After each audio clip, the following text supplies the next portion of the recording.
Olá, graça e a paz seja com você em mais uma manhã, mais um momento que nós temos o privilégio de poder chegar diante daquele que é o autor da vida e dizer a ele: graças te damos, porque o Senhor é bom.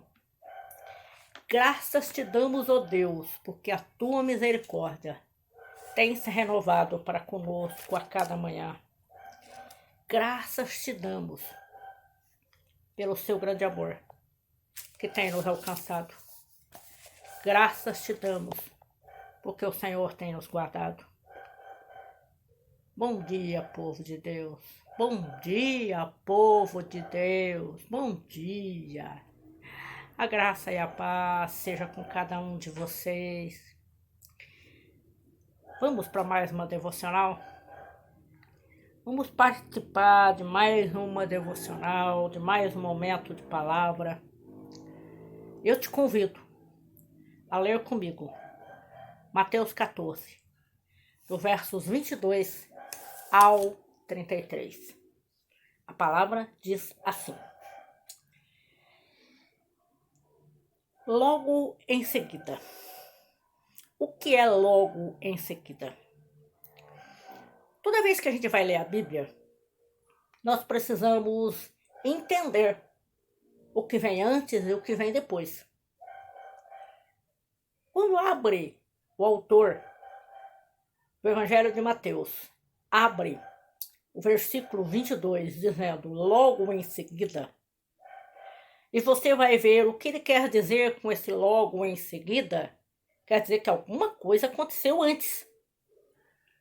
Aí você vai dar uma passeada no que foi aquele dia, no que foi aquele tempo, para que logo em seguida, escrito aqui, você vai ver que eles tinham acabado de sair naquele dia de dois momentos em que a oscilação das emoções daqueles discípulos esteve entre alegria e tristeza, entre vida e morte, entre milagres, coração partido. O que aconteceu de fato e de verdade para que fosse tanta oscilação? Primeiro chega até eles a morte de João o Batista por Herodes. Eles saem, daquele momento de sepultamento em que os discípulos de João vêm, pegam o corpo do seu amado mestre e vão sepultar. A notícia chega até Jesus com os seus discípulos. É evidente que todos sentem, mas eles vão para um momento de ápice agora, de uma fé assim fantástica diante de algo tremendo que eles vivenciaram, que é a multiplicação dos pães e dos peixes. Até então, nunca ninguém tinha vivido aquilo. Nunca ninguém tinha experimentado isso.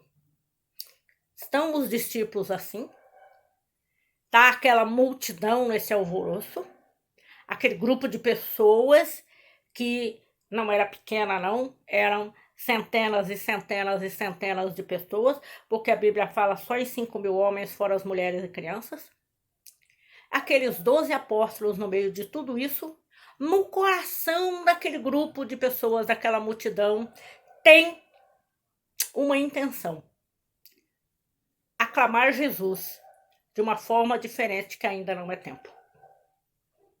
Logo em seguida, obrigou Jesus, os seus discípulos, a entrar no barco e passar adiante dele para o outro lado, enquanto ele despedia as multidões.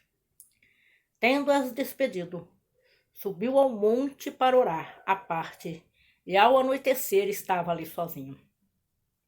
Entre mentes, o barco já estava a muitos estádios da terra, açoitados pelas ondas, porque o vento era contrário. A quarta vigília da noite foi Jesus ter com eles andando sobre o mar. E os discípulos, porém, ao vê-lo, andando sobre o mar, assustaram-se e disseram: é um fantasma! E gritaram de medo. Jesus, porém, imediatamente lhes falou, dizendo: tende bom ânimo, sou eu, não temais. Respondeu-lhe Pedro: Senhor, se és tu, manda-me ter contigo sobre as águas. Disse-lhe: vem, Pedro. Descendo ele então do barco, e andando sobre as águas, foi ao encontro de Jesus. Mas sentindo o vento, teve medo, e começando a submergir, clamou: Senhor, salva-me! Imediatamente Jesus estendeu as suas mãos, segurou e disse-lhe: homem de pouca fé, por que duvidaste? Logo que subiram ao barco, o vento cessou. Então aqueles que estavam no barco adoraram-no, dizendo: verdadeiramente tu és o Filho de Deus. E terminada a travessia, chegaram à terra de Genezaré. Bom, eu quero compartilhar algumas coisas nesse texto com você. Entre as que eu quero compartilhar é que as tempestades, elas vêm para nos fortalecer. Tudo que nós estamos passando nesse tempo presente é para nos fortalecer. As lutas, os embates, as dificuldades, as situações, o dia mau, a incerteza, a insegurança, o medo, porque existe o medo, vem para nos fortalecer. Uma coisa que eu quero compartilhar contigo é: quando Jesus obriga os seus discípulos a entrar no barco, eles chamam da primeira vigília, das 6 às 9. E o texto diz que ao entardecer, Jesus coloca-os no barco, despede a multidão e sobe para orar. A segunda vigília dá-se das 9 à meia-noite.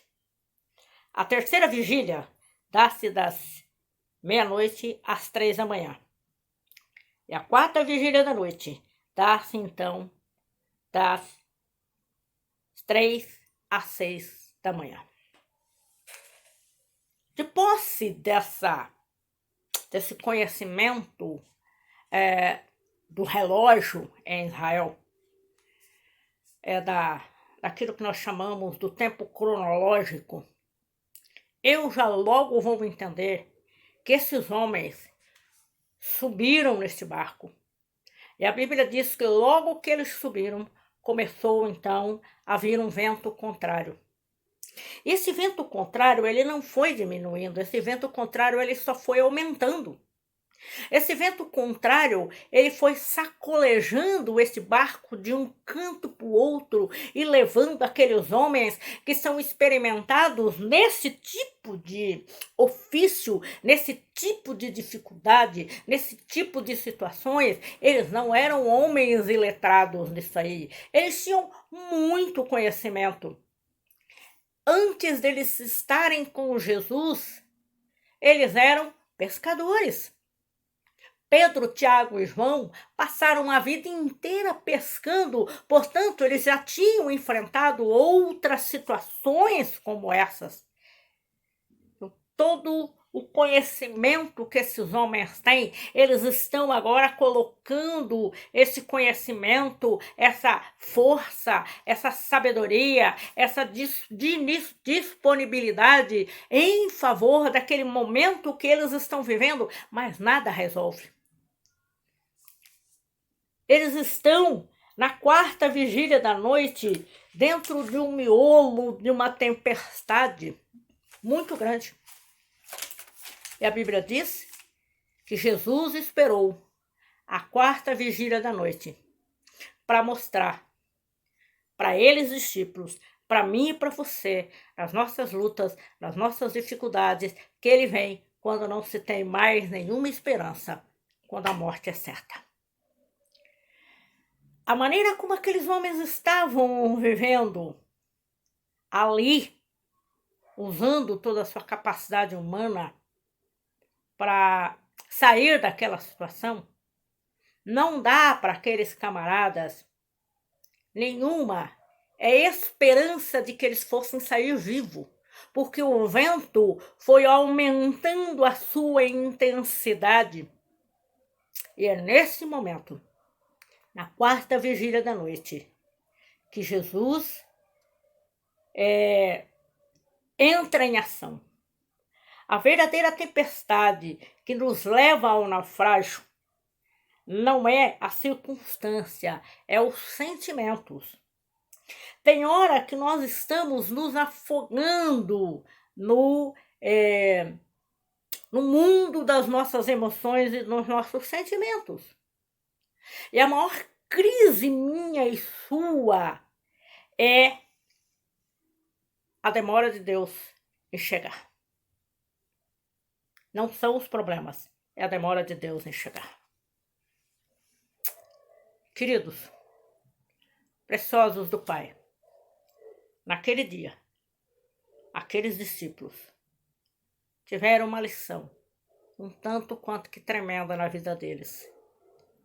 Jesus aparece em meio aos problemas que eles estão enfrentando, para solucionar esses problemas de uma forma e de uma maneira que eles jamais poderiam sonhar. Jesus vem andando sobre as águas. A mesma tempestade, o mesmo vento forte, as mesmas ondas que sacolejavam aquele barquinho de um canto para o outro, não teve influência sobre Jesus. Ele andou sobre tudo isso até chegar aos seus discípulos.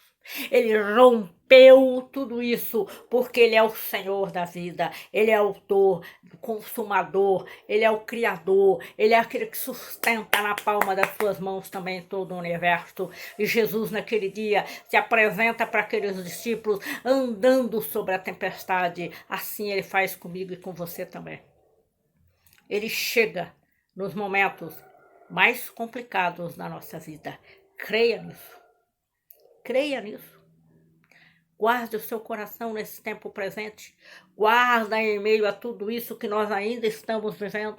Guarda o seu coração e deixa o Senhor falar contigo. Deixa o Senhor te conduzir. Deixa o Senhor acalmar o mundo das suas emoções e dos seus sentimentos. E fixe o seu olhar naquele que é o autor e consumador da fé. Que o Senhor te abençoe. Que o Senhor te guarde. Que o Senhor sobre ti levante o seu rosto e te dê a paz. Grande beijo no coração de cada um de vocês, em nome de Jesus.